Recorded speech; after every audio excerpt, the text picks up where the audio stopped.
sihlezi ke nocoach Ivan wakasihlope on the move and entertainment ubona bafo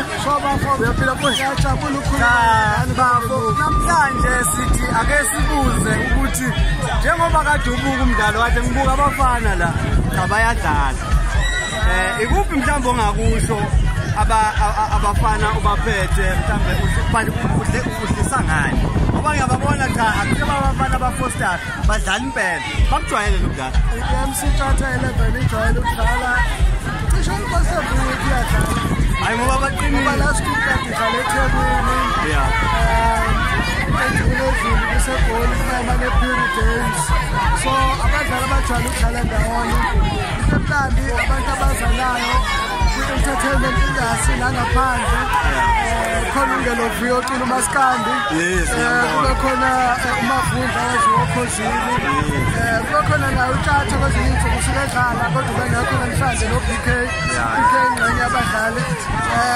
uDumi Mfokstad njengoba bemjabulele nje umunye umdlali abantu abaningi abamazi uDumi ukuthi ibhola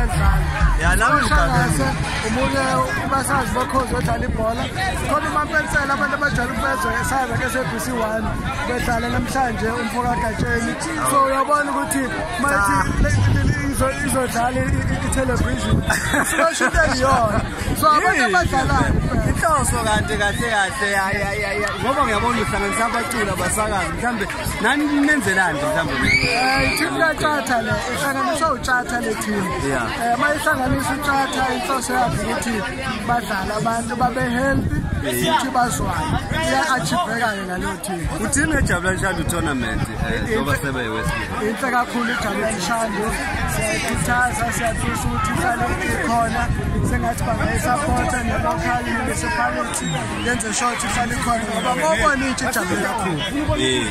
hayi no asibonge kakhulu-ke u-Elvis Sihlope okade ekhulumayo ube coach abafana MC Tata